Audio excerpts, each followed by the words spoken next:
shirin da ke zakulowa tare da tattaunawa da waɗanda suka yi fice a fannonin rayuwa daban-daban, wadda ni Jazuli Zakari zan jagoranta a wannan lokaci. Mun karbi bakuncin sanannen dan gwagwarmaya Alhaji Lukman Wada. Shi ya kasance sarkin dawa ne, dan kasuwa ne, kuma jagoran matasa ne. Alhaji Lukman Wada, muna maka barka da zuwa. To, na gode, Allah ya kara arziki. Allah ya sa lafiya. Wannan shiri namu zai so ya ji takaitaccen tarihinka da kuma yadda ka faro wannan gwagwarmayar taka ta rayuwa da ya shafi fannonin matasa da wannan harkoki na dawa da kuma siyasa a takaice. To, alhamdulillah mun wa Allah godiya. Ka san shi kullum kasance kanka a ko ina ne kai Allah godiya, saboda ci gaba ake so kullum. Ni sunana Lukman Alhaji Wada Fanshekara ne, dan garin Fanshekara ne, kuma an haife ni a Fanshekara cikin gari unguwar Mikari. Kuma na yi biyayya ga iyayena, kuma ina biyayya ga iyayenmu wayanda suke da rai da wayanda ba su da rai, da malaman na addini da malaman mu na makarantar boko, shugabannin mu na garin mu gaba daya, tun da kan matakin mai unguwa zuwa shugaban mu na lokal government. Wannan gwagwarmaya da kake tunanin mun tsinci kanmu a ciki, mun so mota dai tun daga wajen iyayenmu. Ni mahaifina Alhaji Wada Fanshekara dan kasuwa ne a garin Fanshekara, yana sai da kusa da kwano da katako. Mun gaji wannan sana'a ta gadon gidanmu.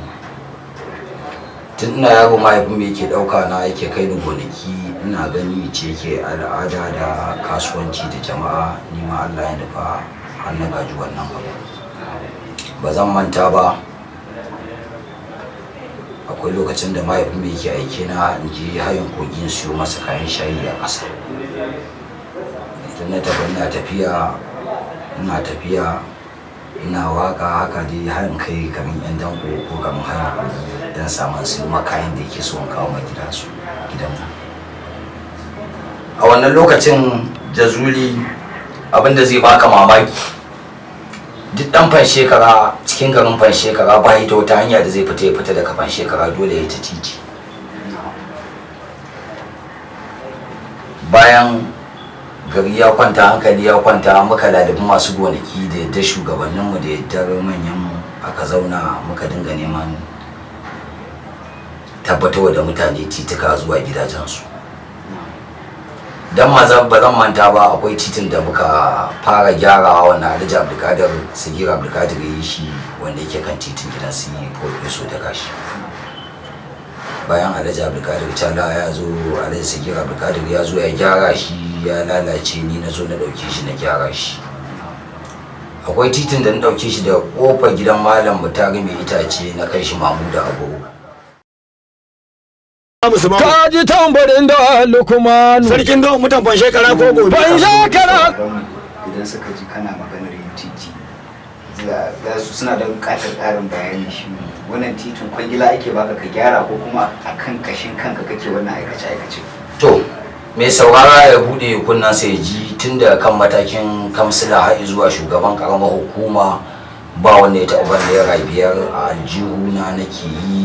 Dai wanda ya ga Allah, wanda ya ga Annabi, wani in ya huce zai ce zai ba mu mota ɗaya, wani ya ce zai ba mu mota biyu. Haka muke yin wannan abun dan jama'a su bi su tafi wajen aikinsu. Akwai titi na farko wanda ya tashi da kofar gidan Malam Mutare mai itace ya kai Mamuda Ako. Akwai titin da ba zan manta da shi ba, wanda ya tashi da kofar gidan Alhaji Adamu Usaini, shine ya taso daga police station zuwa kofar gidan Alhaji Adamu mai kudi na sani.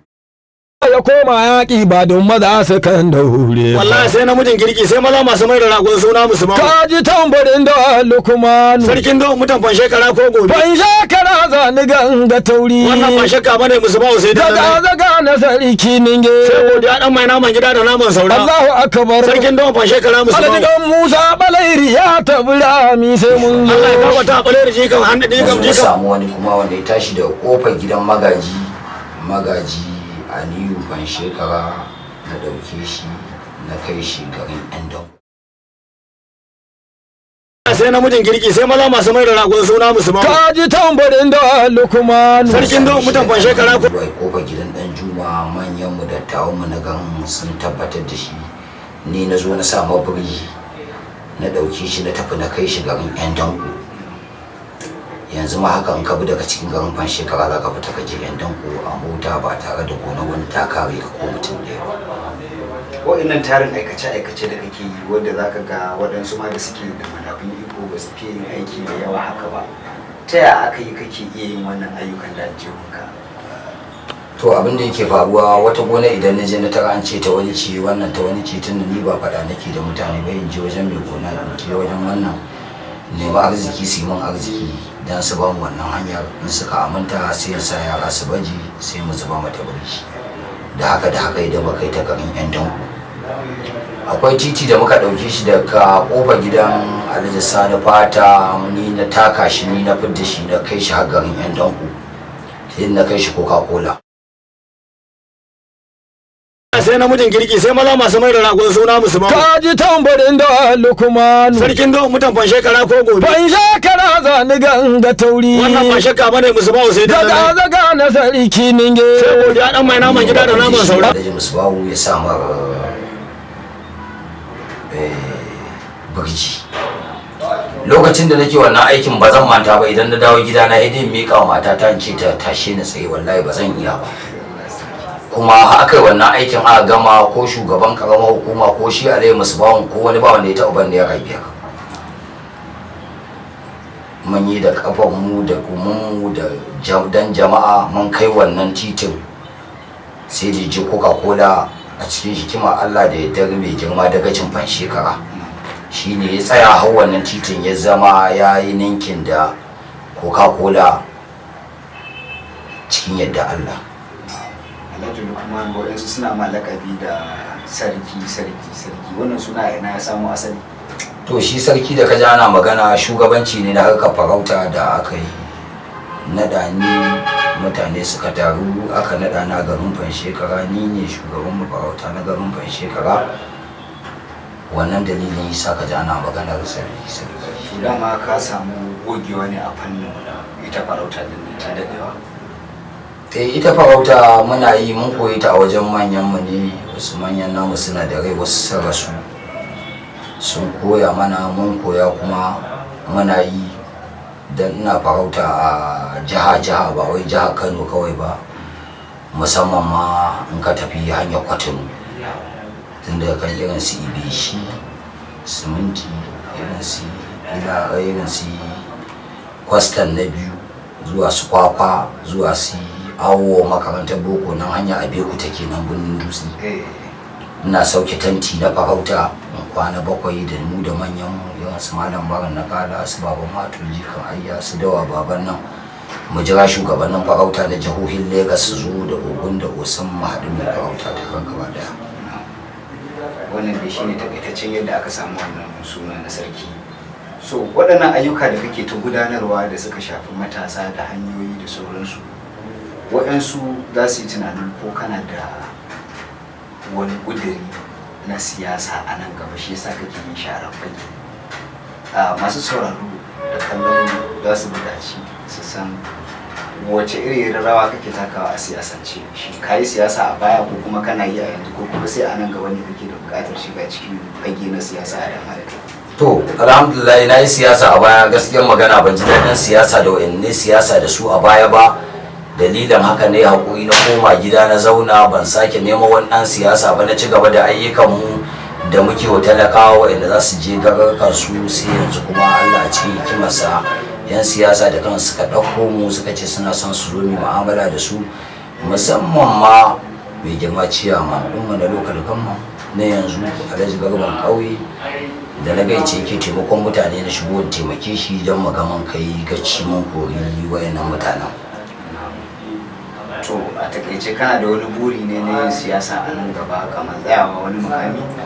To malam Jazuli wanda bai da takardar makarantar boko in ka ce je ya tsaya takarar siyasa ai kai ma ka san yaudarar jama'a kake yi amma ba kuri zan ma ba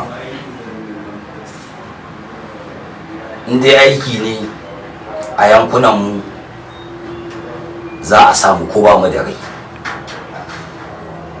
Alhamdulillah ina da titi da layi wayanani na yi su sama da guda 120, wanda ko yanzu ka bi ni zan je in kai ka. Ina da titin da ya tashi daga yan untu na Mansur Kaura zuwa Kogi don musallamu wayanda suke aiki da tifa da motoci don su bi su je su tafi neman abincinsu.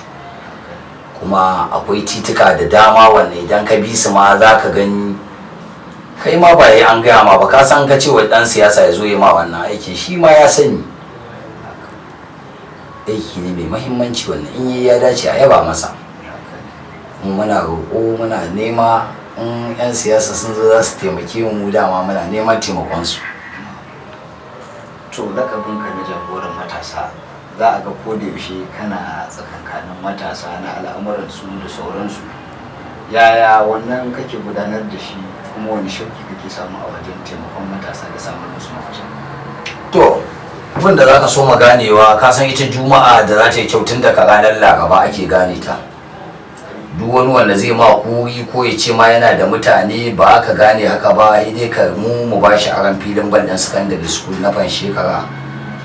In ya tara su kai ma ka san zai iya gwagwarmaya, kuma zai iya bugawa da mutane, kuma zai iya kaiwa icce ake so ya ji.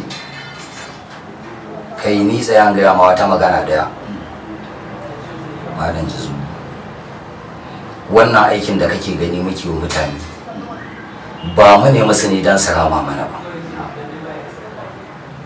Muna yi ne muna neman taimako, Allah ya taimake mu. Ba ma fata ko muna tunanin wani mutum zai zo ya rama mana akan wannan ayyukan da muke yi. Wallahi Jazuli ba zan gaya ma abin da ba haka bane, ni ma yanzu ka ce kuma yin wannan aikin da kiran zan iya. To menene sakonka na karshe ga al'umma da kuma matasa da sauran abokan hulɗa a cikin wannan shirin? Sakona ne wa jama'a godiya, kuma ina son jama'a su zamanto masu taimakon mutane don a haɗa aka yi da ci gaba. To iyakar abin da za mu kawo miki kenan a cikin shirin duniyar gwagwarmaya, wadda muka karbi bakuncin Alhaji Lukman Wada, sarkin dawa, ɗan kasuwa, kuma jagoran matasa. Jazuli fan shekara yake cewa assalamu alaikum wa rahmatullahi wa barakatuh.